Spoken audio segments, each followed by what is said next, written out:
तो दोस्तों, कहानी की शुरुआत में कोनी को दिखाया जाता है जिसकी शादीशुदा जिंदगी के लगभग 11 साल बीत चुके थे और उसका एक 8 साल का बेटा भी था। अब हम देखते हैं एक दिन कोनी का हस्बैंड अपने ऑफिस जाता है, जिसके बाद कोनी के बेटे का बर्थडे होता है, जिसकी सेलिब्रेट के लिए वो कुछ सामान लेने के लिए मार्केट जाती है। लेकिन हम देखते हैं तभी वहां पर अचानक से बहुत तेज हवा चलने लगती है और इसी तेज हवा के चलते अचानक से वो एक लड़के से जाकर टकरा जाती है। इस लड़के का नाम हम ओल्ड जान पाते हैं, जिससे टकराने की वजह से कोनी को काफी ज्यादा घुटने में चोट आ जाती है। हमें देखा जाता है कि पोल का घर भी पास में ही होता है, इसलिए पोल कोनी को उसकी ट्रीटमेंट करवाने के लिए अपने घर तक लेकर जाता है। हम देखते हैं वो कोनी को अपने बिस्तर तक लेकर आता है, जहां पर वो उसके कोहनी में बर्फ के टुकड़े रगड़ता है। यहाँ पर कोनी पोल को देखती है तो उसे काफी ज्यादा हैंडसम दिखता है, जिसके चलते वो उसकी तरफ आकर्षित होने लगती है। लेकिन कोनी को ये भी डर सताए हुए था कि वो अनजान व्यक्ति के साथ है, कहीं उसके साथ कुछ गड़बड़ ना हो जाए, इसलिए वो वहां पर ज्यादा वक्त ना देकर फौरन वहां से जाने लगती है। अब कोनी वहां से जाने वाली होती है, इससे पहले पोल उसे एक बुक देता है कि उसे वो पढ़ ले ताकि वो उसे वापस करने दोबारा फिर आए। अब हम देखते हैं कोनी जब घर पर पहुंच जाती है तो उसका हस्बैंड एड उसकी चोट को देखता है, जिसके बाद कोनी उसे सब कुछ बताती है। तब यहाँ पर एड पूछता है कि क्या वो लड़का हैंडसम था, जिस पर कोनी कहती है कि हाँ, हैंडसम तो था ही। हम देखते हैं एड ने नया कैमरा लिया था, जिसके चलते वो कोनी का इस वक्त वीडियो बनाने लगता है और इसके बाद यहाँ पर ये दोनों जबरदस्त तरीके से इंटीमेट होते हैं। अब हम देखते हैं कोनी पोल के दिए हुए बुक को जब खोल कर पढ़ने लगती है तो उसमें पोल का नंबर होता है। अब कोनी से रहा नहीं जाता, जिसके बाद वो पोल को खून लगा ही देती है और अब की बार फोनी को उससे काफी ज्यादा बातें करती है। यहाँ बातों ही बातों में पोल फिर से कोनी को अपने घर पर बुलाता है।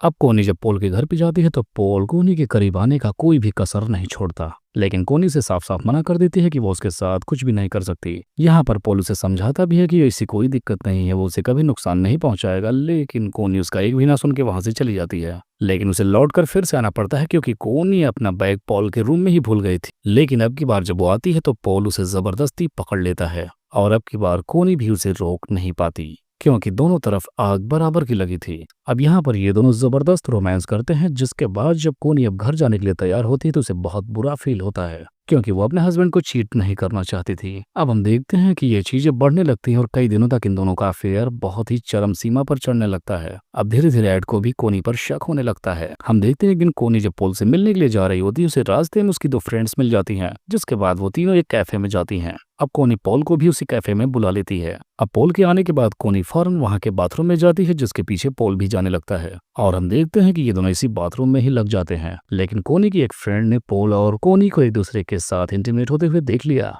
इसलिए वो कहते हैं कि वो लड़का वाकई में बहुत हैंडसम है, अगर वो मुझे मिल जाए तो मैं तो खुशी खुशी अपने हस्बैंड को छोड़ दूंगी। तब उसकी दूसरी फ्रेंड बोलती है कि नहीं, ये बहुत गलत है, क्योंकि शुरुआत ही रूमानी होती है, आगे चल के सब कुछ चीजें बिगड़ने लगती हैं। ये सुनकर कोनी को भी रियलाइज होने लगता है कि वो जो कर रही वो ज्यादा दिन तक नहीं टिकने वाला, इसीलिए अगली बार वो पोल से ब्रेकअप करने के लिए कहती है। लेकिन यहाँ पर पोल बोलता है कि वो उसके बिना नहीं रह सकता और इस दौरान पोल धीरे धीरे उसके कपड़े भी उतार रहा होता है।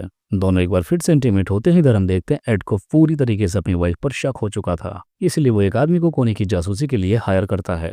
अब अगले दिन हम देखते हैं कोनी और पोल जब एक दूसरे के साथ मस्ती कर रहे होते हैं। इस दौरान वो शख्स जो उसके हस्बैंड ने उसे हायर किया था वो उनकी फोटोज खींच रहा था।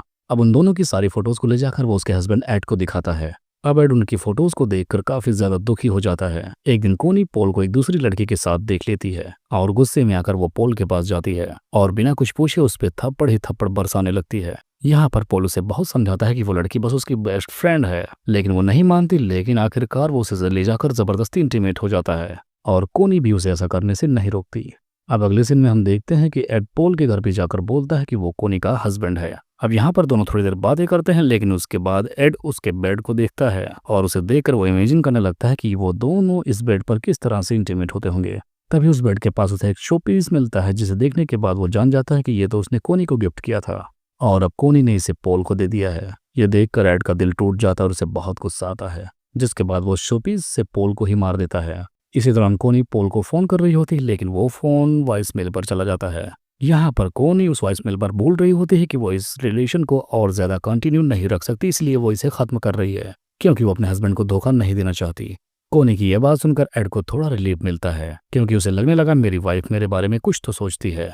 अब इधर हम देखते हैं पोल को मारने के बाद एड उसके मौत की सारे सबूतों को मिटाने लगता है और अब पोल की बॉडी को ठिकाने लगाने में लग जाता है। इधर हम देखते हैं 2 दिनों बाद पुलिस आ जाती है कोनी से पूछताछ करने के लिए कि 2 दिन से पोल गायब है और हमें पता है कि वो आपके साथ रिलेशन में था। लेकिन यहाँ पर एड आकर पुलिस वालों को यकीन दिला देता है कि उसकी वाइफ बस 1 या 2 बार उसकी बुक्स देने के लिए वहां पर गई थी, बस।